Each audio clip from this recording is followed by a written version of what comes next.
Now it's time for the last word with Lawrence O'Donnell. Good evening, Lawrence. I did not know the price of Oreos, Alex. You just taught me something. At Costco. Anywhere. A special place.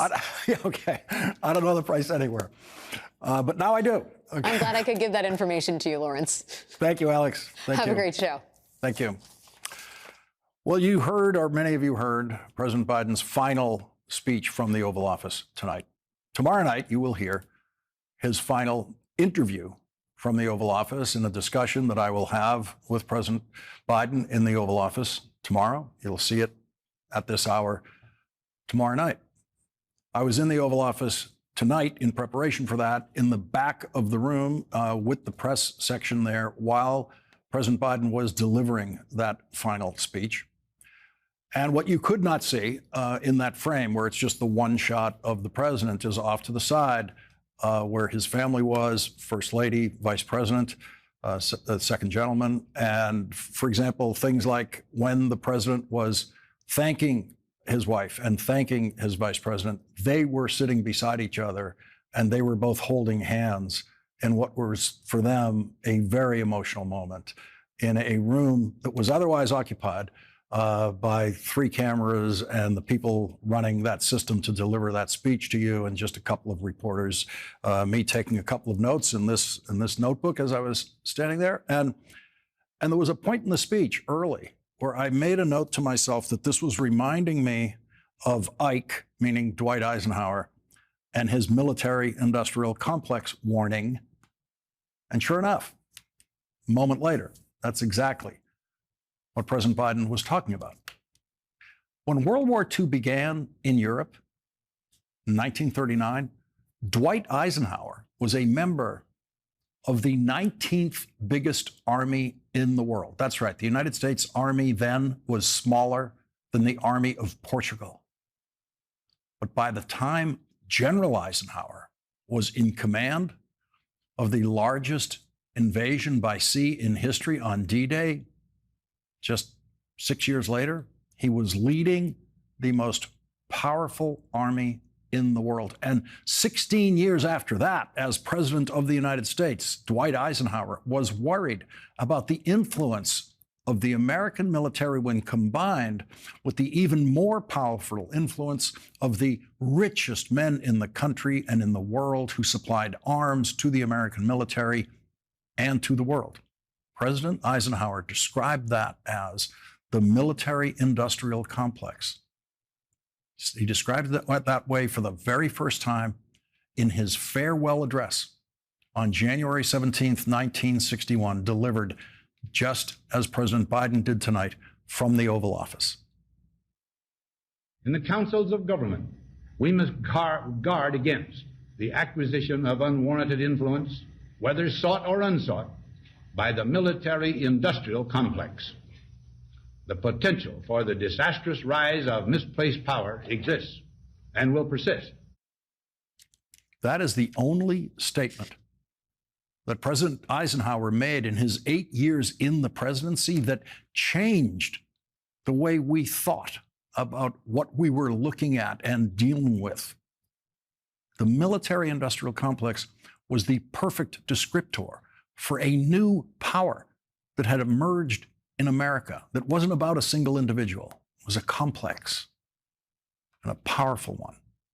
In Dwight Eisenhower's 8 years in the presidency, he never said anything as important as that warning about the military-industrial complex. He never said anything that memorable. He never said anything that has lived in history the way that line has lived in history. And he said it in the very last speech that he gave as president. Decades from now, President Biden's warning about the oligarchy taking shape in America and what he called the tech industrial complex might be the most remembered lines spoken by President Biden. That's why my farewell address tonight, I want to warn the country of some things that give me great concern. This is a dangerous and that's a dangerous concentration of power in the hands of a very few ultra-wealthy people. The dangerous consequences if their abuse of power is left unchecked. Today, an oligarchy is taking shape in America of extreme wealth, power, and influence that literally threatens our entire democracy, our basic rights and freedoms, and a fair shot for everyone to get ahead. We see the consequences all across America, and we've seen it before. More than a century ago, but the American people stood up to the robber barons back then and busted the trusts. They didn't punish the wealthy. Just made the wealthy play by the rules everybody else had to. Workers want rights to earn their fair share. You know, they were dealt into the deal, and it helped put us on a path to building the largest middle class, the most prosperous century any nation in the world has ever seen. We've got to do that again. In the last 4 years, that is exactly what we've done. People should be able to make as much as they can, but play by the same rules, pay their fair share of taxes. So much is at stake. Right now, the existential threat of climate change has never been clearer. Just look across the country, from California to North Carolina. That's why I signed the most significant climate and clean energy law ever in the history of the world, and the rest of the world is trying to model it now. It's working, creating jobs and industries of the future. You know, we've proven we don't have to choose between protecting the environment and growing the economy. We're doing both. The powerful forces want to wield their unchecked influence to eliminate the steps we've taken to tackle the climate crisis, to serve their own interest for power and profit. We must not be bullied into sacrificing the future of our children and our grandchildren. We must keep pushing forward and push faster. There's no time to waste. It's also clear that American leadership in technology is an unparalleled source of innovation that can transform lives. We see the same dangers of the concentration of technology, power, and wealth. You know, his farewell address, President Eisenhower spoke of the dangers of the military-industrial complex. He warned us then about, and I quote, the potential for the disastrous rise of misplaced power, end of quote. 6 decades later, I'm equally concerned about the potential rise of a tech-industrial complex that could pose real dangers for our country as well. Americans are being buried under an avalanche of misinformation and disinformation, enabling the abuse of power. The free press is crumbling. Editors are disappearing. Social media is giving up on fact-checking. The truth is smothered by lies told for power and for profit. We must hold the social platforms accountable to protect our children, our families, and our very democracy from the abuse of power. I was rushed out of the Oval Office immediately after the speech, along with the other reporters standing in this very small space for reporters to be able to observe it there. And so I did not get to see the emotion that filled the room. I got a hint of it as I was leaving. I could see the president hugging the vice president, the first lady also hugging almost all together there. The emotion of the Biden staff, which was against the wall, the opposite wall of the family, and the family on one wall, all converging on the president, as I say, as I was being rushed out. So that swell of emotion that happened there was something I wasn't able to observe, but knew was coming, because Joe Biden served more years in government before he became president than any other president. And so this was the final speech in the longest career of any politician who has ever made it to the presidency. My eternal thanks to you, the American people. After 50 years of public service, I give you my word. I still believe in the idea for which this nation stands. A nation where the strength of our institutions and the character of our people matter and must endure. Now it's your turn to stand guard. May you all be the keeper of the flame. May you keep the faith. I love America. You love it too. God bless you all. May God protect our troops. Thank you for this great honor. Leading off our discussion tonight is E.J. Dionne, an opinion columnist for the Washington Post and a senior fellow at the Brookings Institution. He is a government professor at Georgetown University. E.J., I just want to open the floor to you on your reaction to that speech. Well, you were talking about how long Joe Biden has been in public life, and we kind of expect Joe Biden can't surprise us anymore. And everybody expected that this would be a speech celebrating his achievements and defending his legacy, which is very defensible. There are a lot of achievements there. He didn't do that. Joe Biden turned the page to the next fight in our politics. I think what was so striking tonight is these attacks on oligarchy in an administration where Elon Musk is going to hold a major position. The attack on the tech industrial complex, where a lot of very rich tech people have now rallied to Trump, having been once upon a time Democrats. The talk about not being bullied into abandoning the steps he and the country took on climate change. Bullied is a word we think of when we think of the incoming president. These are all the fights of the next time around. And I was sitting there watching this thinking, I wonder if this populist Biden, if he had done this about a year earlier, if we'd be having a different fight. But the other thing that he did, this whole business about the collapse of the information system, the truth is smothered for profit and power. This is what we were talking about in the campaign. This is why the campaign unrolled the way it did. So I think you're right about, I'm just so glad to see that clip of Ike, because his farewell address, that whole speech is actually a really powerful speech. Yeah. And I think it's going to be the same with Biden, that his last speech is going to be one of the most important speeches he gave as president. Yeah, it was so current. It was so of the day, including beginning with he's just struck a ceasefire agreement between Israel and Gaza, something he's been working on for over a year. That's the way he began the speech, of course, with the actual news of the day. But he's been giving speeches. He gave one at Brookings a few weeks in December, where he went extensively through, especially the domestic policy achievements. I was at that speech, listening to him do that. Very little attention.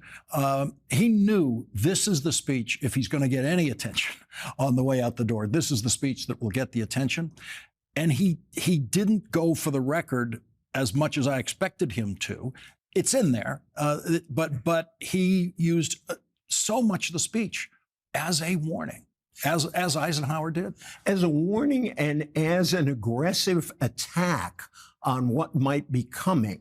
And I think, Joe Biden is somebody who's always preached bipartisanship. We can get along.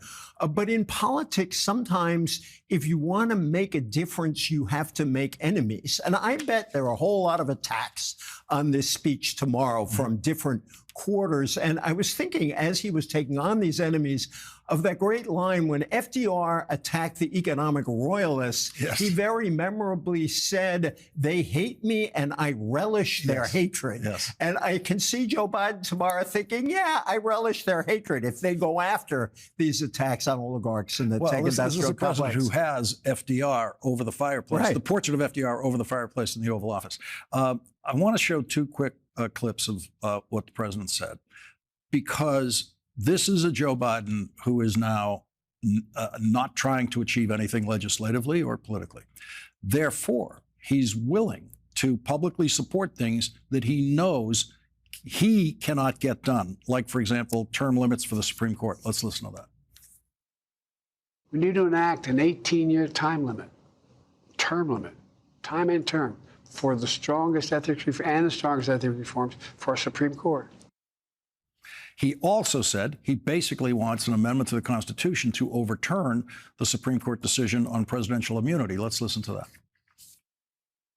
We need to amend the Constitution to make clear that no president is immune from crimes that he or she commits while in office. Joe Biden, the practicing politician, wasn't the guy who was going to say to you, let's amend the Constitution, because he knows it can't happen in our current, political environment. He wasn't the guy who was going to say, let's put term limits on Supreme Court justices because, A, it's kind of a radical idea for someone who's respectful of precedent. Takes him a while to get there. And he also knows that's something that you cannot get done in this current political environment. So that's someone who is speaking there to maybe the next 50 years, get this done somewhere in there. Well, and, I said at the beginning that he's picking the next fights.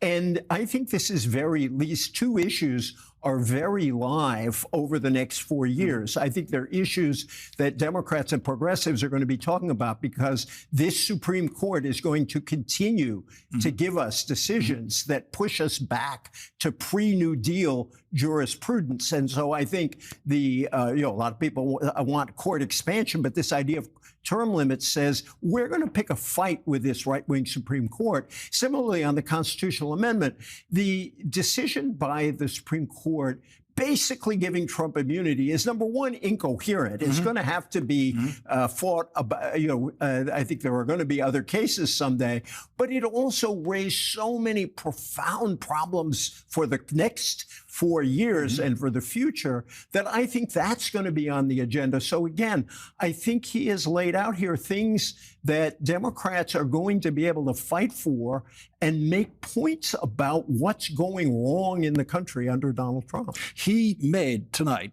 the term limits for the Supreme Court a mainstream idea. That's no longer, it was a fringe idea the first time you heard it. It was kind of a unlikely idea the next time you heard it out there on the edge. He just brought it right into the dead center of the Democratic Party. Right, with a lot of help from the Supreme Court that continues to shock us with what it's willing to do. And so this gives people something to rally around, and it opens the way for discussion. Are there other ways to rein in an out-of-control right-wing Supreme Court? And again, on this decision on presidential immunity was so outrageous. It was so opposed to everything we always thought about the president. How many times did you note that when Gerald Ford pardoned Richard Nixon, it was because he knew he needed to be pardoned for crimes? And all of a sudden, we face a world where a president can do almost anything. And that's not something we can accept as a country. And I'm afraid Donald Trump is going to test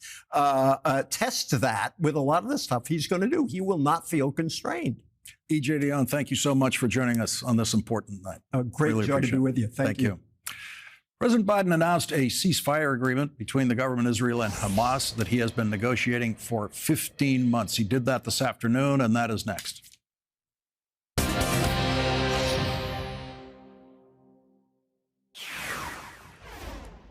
President Biden started his farewell address tonight with, as expected, today's breaking news. Let me speak to important news from earlier today. After 8 months of nonstop negotiation, by my administration, a ceasefire and a hostage deal has been reached by Israel and Hamas, the elements of which I laid out in great detail in May of this year. This plan was developed and negotiated by my team and will be largely implemented by the incoming administration. That's why I told my team to keep the incoming administration fully informed, because that's how it should be, working together as Americans. President Biden described the deal that he first proposed about, as he said, 7 months ago in the spring. But there are indications that President Biden had been urging a ceasefire on Prime Minister Netanyahu before that, long before that. Tomorrow night, in our interview, I'll ask him when ceasefire discussions actually began with Prime Minister Netanyahu. Was it before the shape of this agreement was first produced by President Biden? Here's President Biden's announcement of the agreement to this deal at 2:03 p.m. this afternoon. Good afternoon.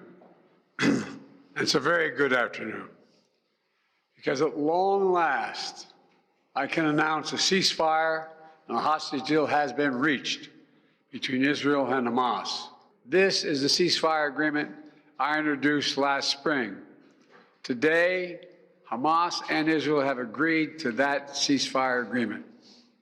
and the whole ending the war. You know, those of you who have followed the negotiations can attest, the road to this deal has not been easy. I've worked in foreign policy for decades. This is one of the toughest negotiations I've ever experienced. And we reached this point because of the pressure that Israel built on Hamas, backed by the United States. Hamas's longtime leader, Sinwar, was killed. Hamas's strongest supporter, Iran, launched attacks on Israel. And those attacks failed after my administration organized a coalition of nations to stop them. And after I ordered the U.S. ships and planes to come to Israel's defense, we also shaped Israel's strong and calibrated response, destroying Iran's air defenses, but avoiding an escalatory cycle of an all-out war. All told, these developments in the region, which the United States helped to shape, changed the equation. And so now, the terror network that once protected and sustained Hamas is far weaker. Iran is weaker. Iran is weaker than it's been in decades. Hezbollah is badly degraded. And after more than 15 months of war, Hamas's senior leaders are dead. Thousands of Hamas fighters are dead. And the military formations have been destroyed. With nowhere to turn, Hamas finally agreed to releasing hostages. You know, there was no other way for this war to end than with a hostage deal. And I'm deeply satisfied this day has finally come, for the sake of the people of Israel and the families waiting in agony, and for the sake of the innocent people in Gaza who suffered unimaginable devastation because of the war. The Palestinian people have gone through hell. Too many innocent people have died. Too many communities have been destroyed. In this deal, the people of Gaza can finally recover and rebuild. They can look to a future without Hamas in power. You know, the Bible says, blessed are the peacemakers. Many peacemakers helped make this deal happen, including an extraordinary team of American diplomats who have worked nonstop for months to get this done. Secretary Blinken led the effort. Secretary Jake Sullivan, National Security Advisor Jake Sullivan, Bill Burns, John Feiner, Brett McGurk, Amos Hochstein, and the Vice President worked relentlessly as we work to deliver this deal. I'd also note this deal was developed and negotiated under my administration, but its terms will be implemented, for the most part, by the next administration. In these past few days, we've been speaking as one team. This has been time of real turmoil in the Middle East. But as I prepare to leave office, our friends are strong, our enemies are weak, and there's a genuine opportunities for a new future. In Lebanon, there's an opportunity for a future, free from the grip of Hezbollah. In Syria, a future free from the tyranny of Assad. And for the Palestinian people, a credible pathway to a state of their own. And for the region, a future of normalization, integration of Israel and all its Arab neighbors, including Saudi Arabia. Let me close with this. My friend for years in the United States Senate, former Senator George Mitchell, who did so much to forge peace in Northern Ireland, once said about diplomacy, he said, it is a 700 days of failure and 1 day of success. 700 days of failure and 1 day of success. Well, we've had many difficult days since Hamas began its terrible war. We've encountered roadblocks and setbacks. We've not given up. And now, after more than 400 days of struggle, a day of success has arrived. God bless all the hostages and their families. May God protect the troops of all those who work for peace. And in the United States Senate today, Donald Trump's choice for Attorney General could not admit who actually won the presidential election in 2020 in her Senate confirmation hearing for Attorney General of the United States. That's next.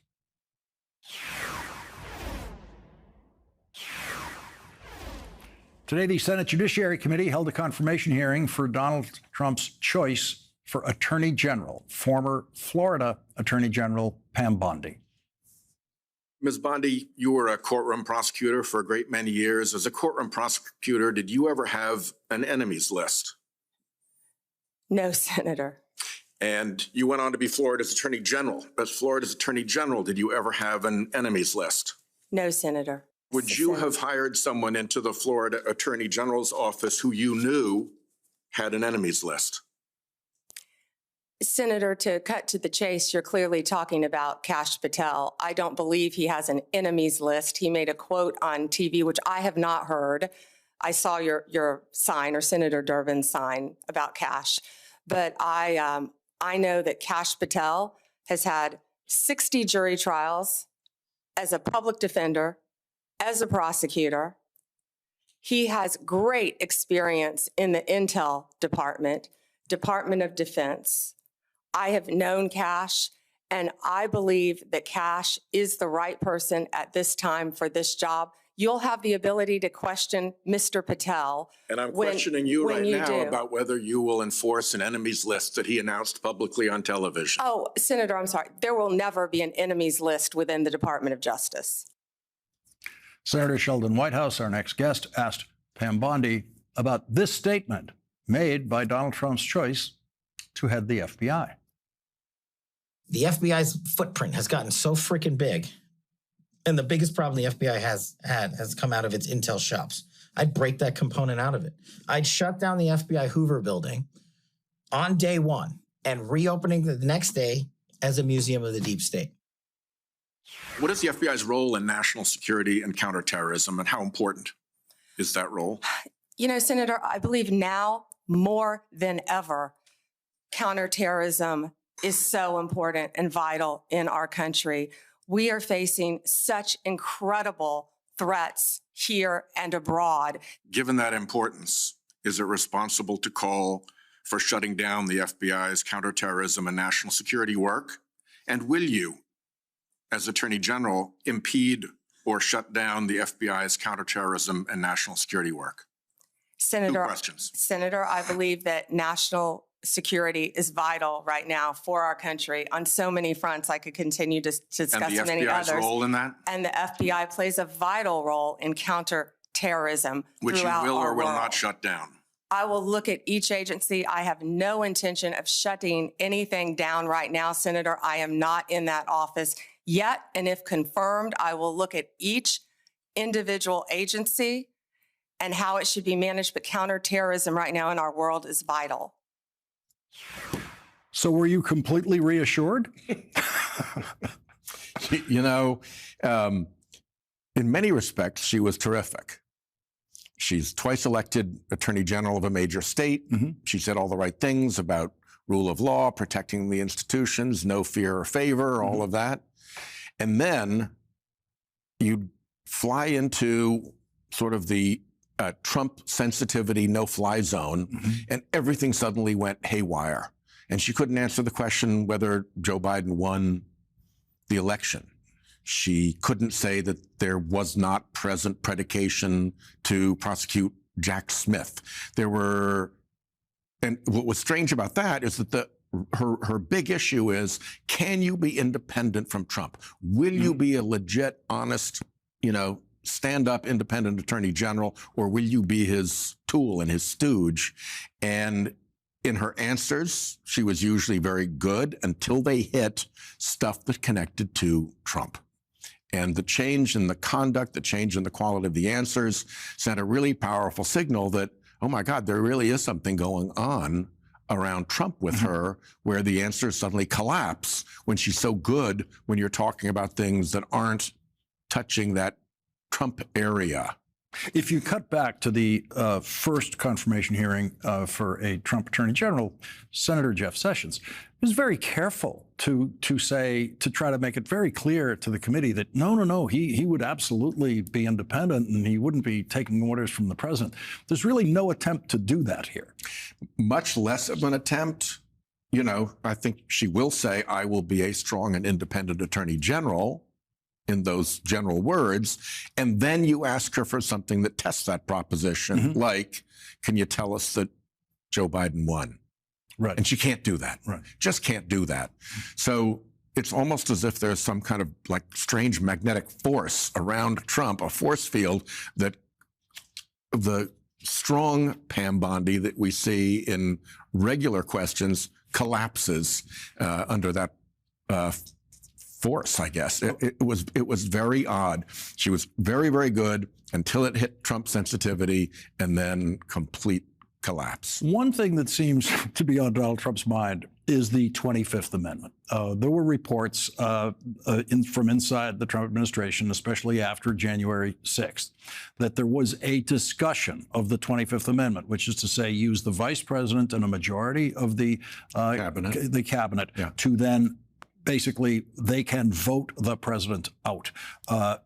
And this seems to be a choice of cabinet officials where Donald Trump is very conscious of the 25th Amendment, making sure 100% of them would not ever be in a discussion of using the 25th Amendment, no matter what he does. Yeah.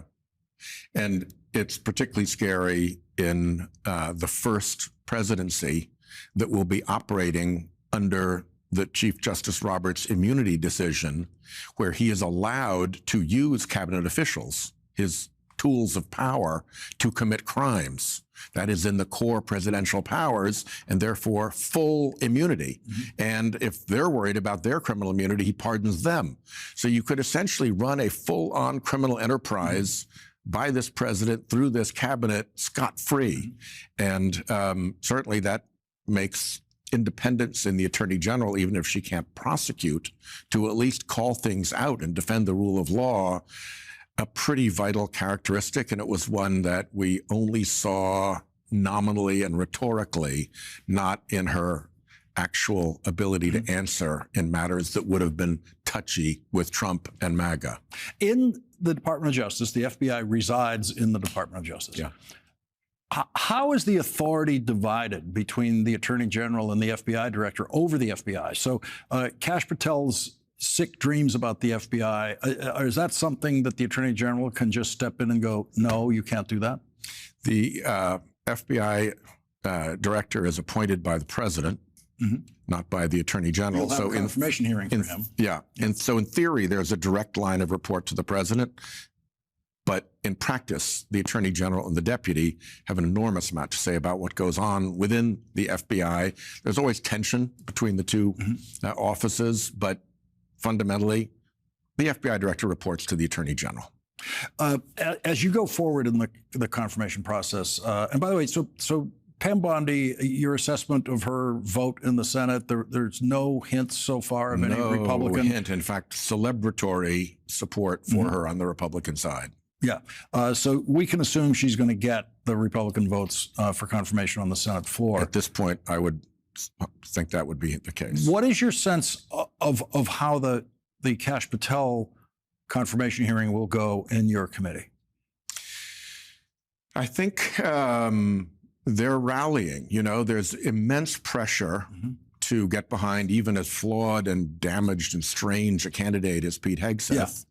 And so I think they've learned over time that as long as they all move together, as long as there's no defection, and as long as they all spout the same line, they can get away with a lot. And there are very powerful forces, from the pressure of the incoming president to the billions of Elon Musk to the flying monkeys on the internet of the far right who threaten people with having their children killed and all that kind of stuff when they get out of line. They are under really, really immense pressure. And you see it in the collapse of concern about I mean, can you imagine if a Democrat candidate for FBI came in with a left-wing enemies list? Their heads would explode. Not one element in the bios of these nominees any single one of those elements would sink any Democratic nominee for anything in a Senate confirmation hearing. Yeah, we have not learned the skill of gathering in a phalanx like centurions and marching through a field of lies. Yeah, to defend lies. Yeah, you're not very good at that. Senator Sheldon Whitehouse, thank you very much for joining our discussion tonight. Senator Adam Schiff got his first chance to participate in confirmation hearing today as a senator in the Senate Judiciary Committee. He will join us next.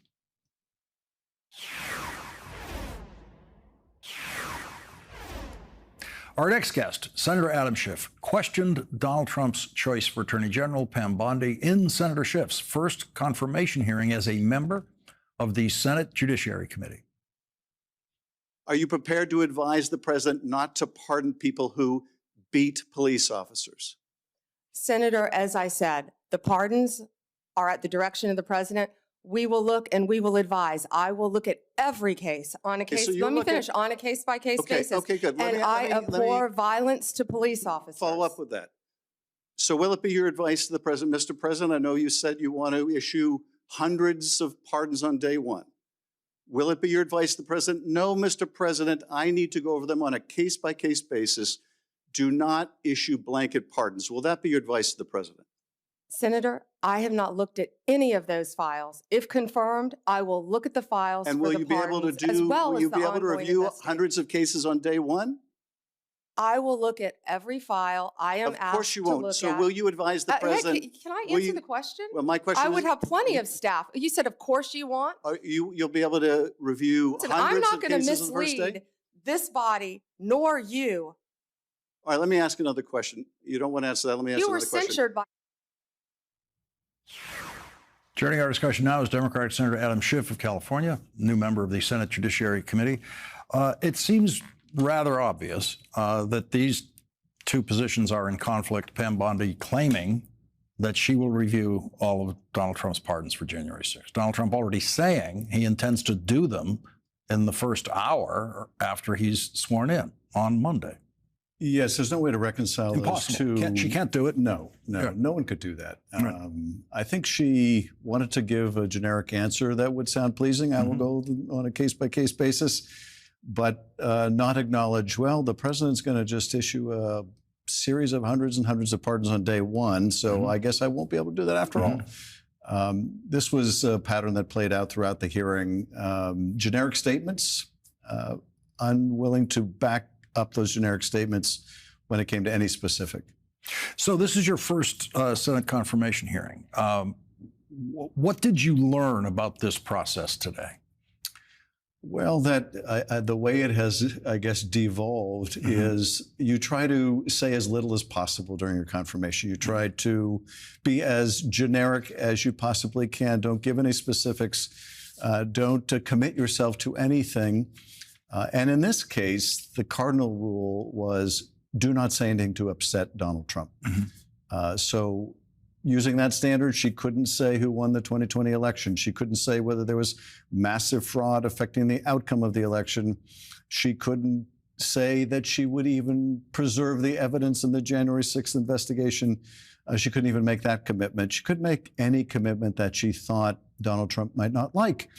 And after this Supreme Court decision that gives him essentially immunity to commit crimes absolute when it comes to the Justice Department, to have an attorney general who can't say no to him, can't even tell him unpleasant truths like, you lost the election in 2020, Mr. President, that's a prescription for disaster. So one of the things I noticed procedurally, and these are things I care about because I know how they can matter in confirmation hearings, is that Chuck Grassley, who's the oldest member of the United States Senate and certainly the oldest chairman, he's the chairman of the Senate Judiciary Committee, now Republican.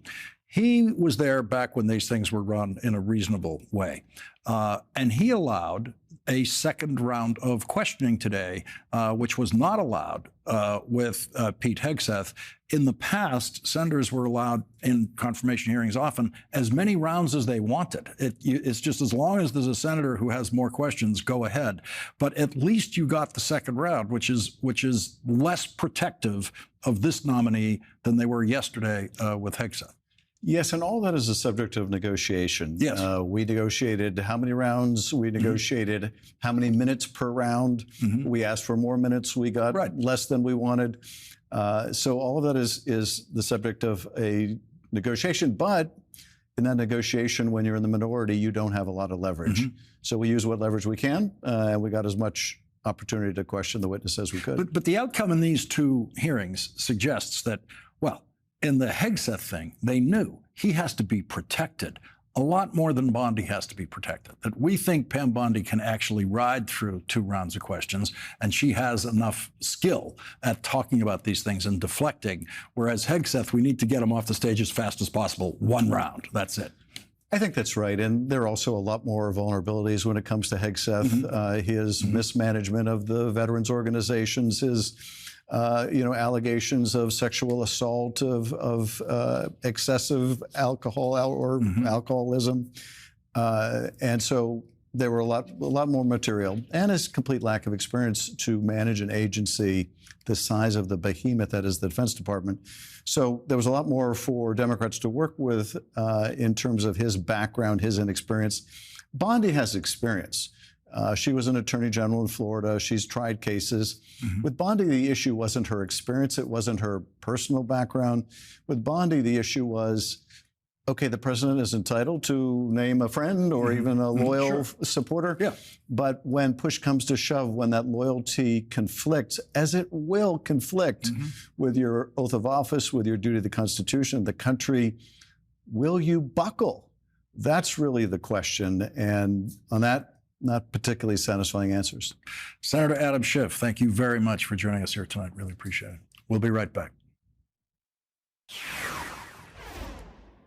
Tomorrow night at this hour, we will present to you President Biden's final interview. I'll conduct that interview tomorrow in the Oval Office. We will present it to you here at this hour tomorrow night. I am hoping that we have a conversation that is of as much value to future historians as it will be to the news cycle. In fact, the value to future historians is more important. We'll have that conversation in the Oval Office tomorrow. You will see it here at this hour tomorrow night.